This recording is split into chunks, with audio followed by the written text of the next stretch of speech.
Dearest gentle reader, this is an original story of mine. England, summer of 1816. During the Regency, when the prince ruled in place of the king, high society lived between grand balls, political alliances, and carefully arranged marriages.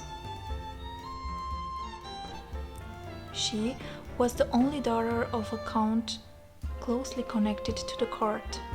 With no brothers to inherit the title, the weight of the family name rested entirely upon her shoulders.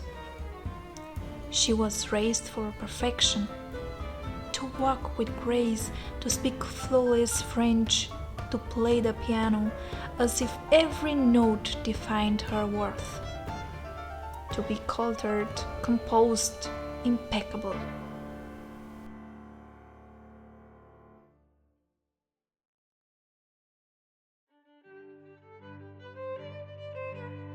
Her mother dreamed of a marriage worthy of their lineage, an alliance that would secure influence and stability.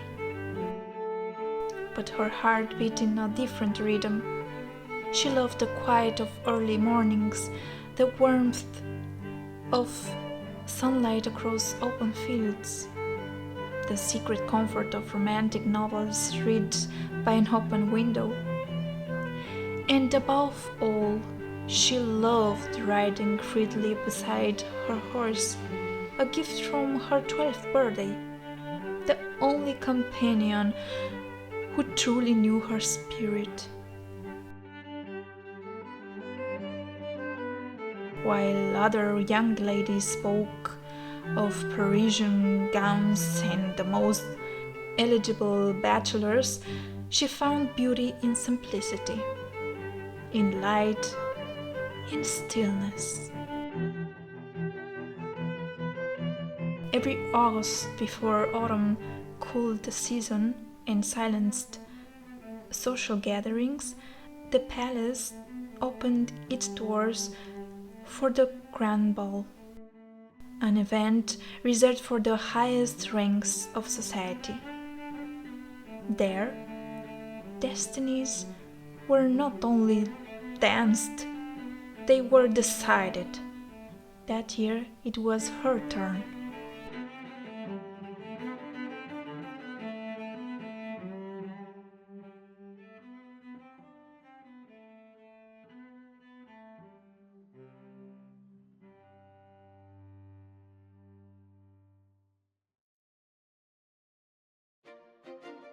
Her gown was chosen with precision, pearl, toned lace, a defined waist, delicate silver details, long gloves, soft as silk, and a mask sent from Paris, adorned with fine silver leaves and tiny gems.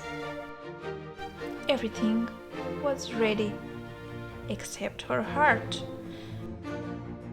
She entered the ballroom, illuminated by crystal chandeliers. Heads turned. She danced with gentlemen she recognized even beneath their masks. She smiled as expected, yet she felt distant.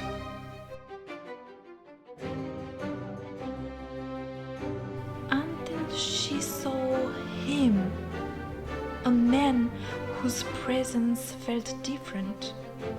Tall, calm, mysterious. She could not place him. And that stirred something unfamiliar. Trying to avoid another unwanted dance, she made her way to the table of sweets and collided with him.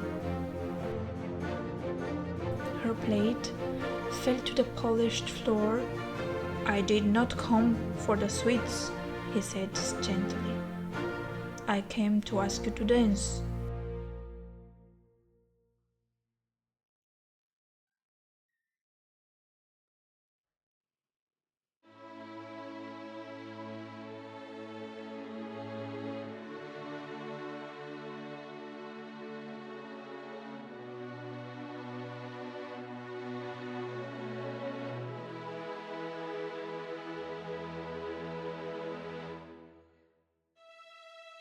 In the center of the ballroom, their hands met. The music was her favorite, and for the first time that evening, she did not feel obligation. She felt something else. At midnight, when the masks were meant to be removed, before everyone, he guided her instead to the moonlit terrace. He removed his mask, and she remembered. He was the boy who once lived across from her childhood home. The one who, at 6 years old, had given her a small ring and promised to return one day to ask for her hand. He had kept his promise. And that night, beneath soft light and distant music, it was not an arranged marriage that began. It was a love story.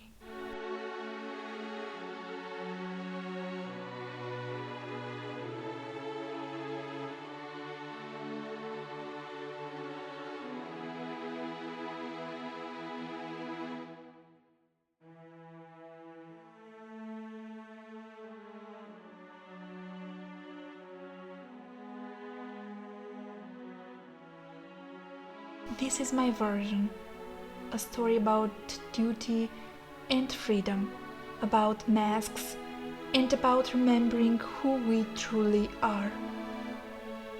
And as I finish preparing, I like to imagine that sometimes we are allowed to choose our own destiny.